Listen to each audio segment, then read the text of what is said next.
He was a self-proclaimed spiritual leader with the look of a rock star. A captivating personality and deep scriptural knowledge allowed him to gain influence over a small group of devoted followers, whom he ultimately controlled, manipulated, and prepared for his own vision of the end times. Vernon Wayne Howell, the child who would become David Koresh, was born on August 17, 1959, in Houston, Texas. His mother, Bonnie Clark, was just 14 at the time, while his father, Bobby Howell, a 20-year-old carpenter, abandoned her when another woman caught his interest.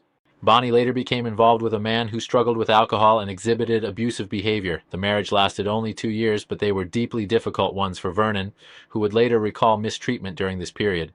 After the separation, Vernon was raised by his maternal grandmother, Earline Clark. As a child, Vernon was energetic and mischievous, earning him the nickname Sputnik, after the Russian satellite, due to his boundless energy. By age 6, he was back living with his mother, who had remarried a man named Roy Haldeman. She soon gave birth to Vernon's younger half-brother, Roger. Vernon struggled in school and was placed in remedial classes. Other children gave him a hurtful nickname that stuck with him and wounded his self-esteem. Looking back, he cited this social isolation as formative. Vernon is believed to have dealt with undiagnosed dyslexia and also had a stutter, but he demonstrated a mechanical intelligence, often disassembling and reassembling gadgets with ease. As a preteen, Vernon's mechanical interest expanded to music when he found an old broken guitar and repaired it himself. He taught himself to play and developed a passion for it.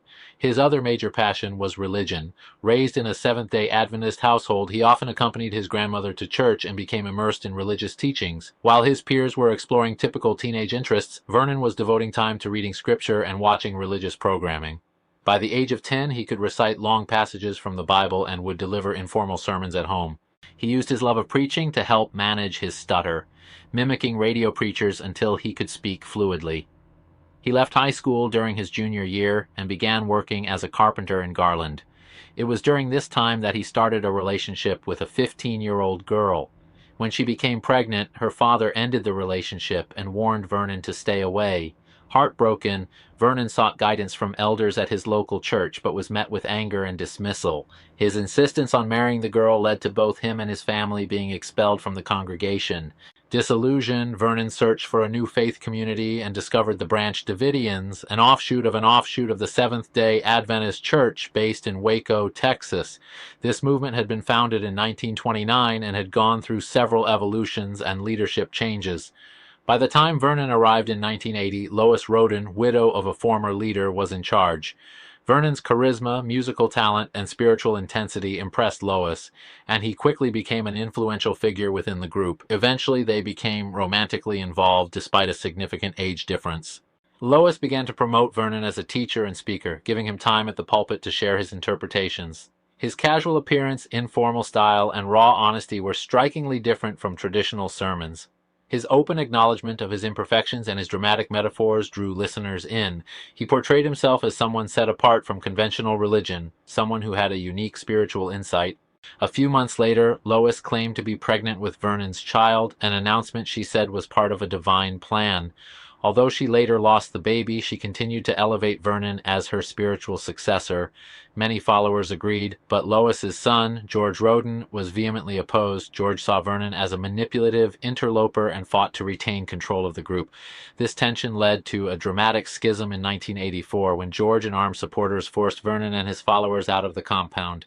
Vernon and his group relocated to Palestine, Texas, where they lived in modest conditions and grew their base. His musical outreach and magnetic personality attracted new members. In 1985, he traveled to Israel with his wife, Rachel Jones, one of the group's members. While there, he came to believe he was a modern-day spiritual counterpart to King Cyrus of Persia, destined to unlock the mysteries of the Book of Revelation. Meanwhile, George Roden's erratic behavior at Mount Carmel was causing internal unrest. After his mother's passing in 1986, George challenged Vernon to a spiritual contest involving the resurrection of a deceased person, going so far as to exhume a body. Vernon reported the incident, but authorities required evidence. Vernon and several followers returned to the compound to gather proof, which led to an armed confrontation. George was injured in the gunfire, and Vernon's group was arrested but later acquitted. George's instability continued, culminating in a violent attack on a rival claimant to leadership. He was eventually confined to a psychiatric facility, clearing the path for Vernon to return and take full leadership of the Branch Davidians. He soon changed his name legally to David Koresh, Koresh being the Hebrew version of Cyrus, and embraced a new identity, not just as a prophet, but as a messianic figure. By the early 1990s, David Koresh was leading a community of over 100 followers, including families and children from the Mount Carmel compound. He preached for hours and used his platform to declare divine messages. Over time, Koresh claimed spiritual rights over all the women in the group, including those who were married. Some followers, including minors, were told that union with him was a sacred duty. This belief system led to many of the children in the community being his biological offspring.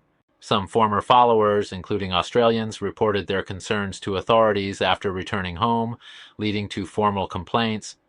In the U.S., other defectors did the same.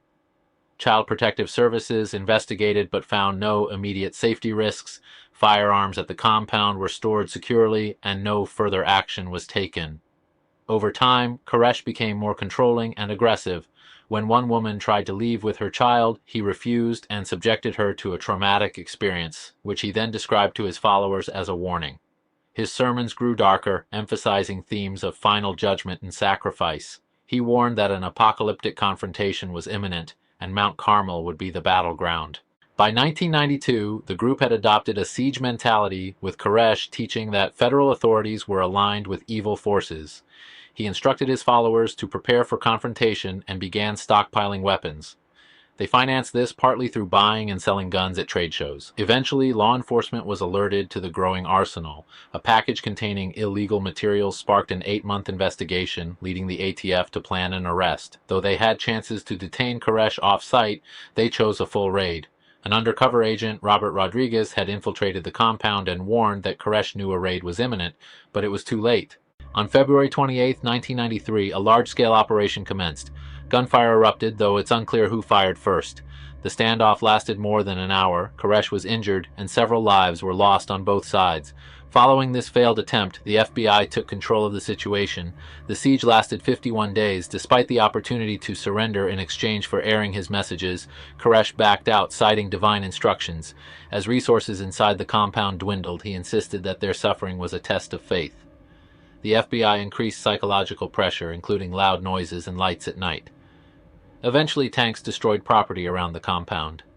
Still, most followers stayed.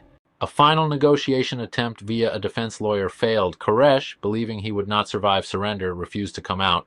The FBI prepared for a final intervention. There was a breakthrough when Koresh informed negotiators that he had received a message from above. He now claimed he had been instructed to write down his interpretation of the 7 seals from the Book of Revelation, and that once he completed this task, he and his followers would peacefully leave the compound.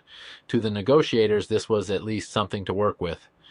Over the next several weeks, Koresh labored over the document, occasionally sending out handwritten pages that contained his prophetic interpretations. Meanwhile, the FBI grew increasingly skeptical that Koresh ever intended to surrender. By mid-April, the standoff had dragged on for nearly 2 months. On April 19, 1993, the FBI decided to act. Using armored vehicles, they began injecting tear-inducing gas into the building in an attempt to flush everyone out without violence. Over loudspeakers, agents informed the residents that the assault was not meant to harm them but to force a peaceful resolution. But inside Mount Carmel, no one came out.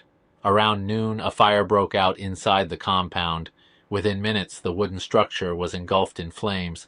Multiple sources, including survivors, indicated the fires were set by the Branch Davidians themselves, believing that the final battle had come and that their mission on Earth was complete. Tragically, the fire consumed the entire compound, and 76 people lost their lives, including David Koresh, his children, and dozens of his most loyal followers. Only a few survived, escaping the flames and smoke to tell the world what had happened inside. In the wake of the inferno, public outcry was immediate. Government agencies were criticized for their handling of the raid and siege, and debates erupted across the nation over the balance between religious liberty, law enforcement, and individual rights. The events at Waco would go on to have far-reaching consequences. They inspired movements, fueled conspiracy theories, and were cited years later by individuals who committed violent acts in response to what they saw as government overreach. The legacy of David Koresh and the Branch Davidians became an enduring symbol of both radical belief and catastrophic enforcement failure. In the end, David Koresh remains one of the most controversial religious leaders in modern American history, a man whose charisma, conviction, and control over his followers led to one of the most tragic confrontations between civilians and the U.S. government ever seen on American soil. I really hope you found that video interesting. If you did, please do give us a thumbs up below, and don't forget to subscribe and hit that bell so you get notified when I put out new videos. I normally do real estate videos of Waco, Texas, but today I wanted to change it up to tell you about Waco's dark history. My name is Enoch Coronado with the Coronado Realty Group here in Waco, Texas. If you need help buying, selling, or investing, send me a message, hit subscribe, and hit like. And as always, thank you for watching and listening.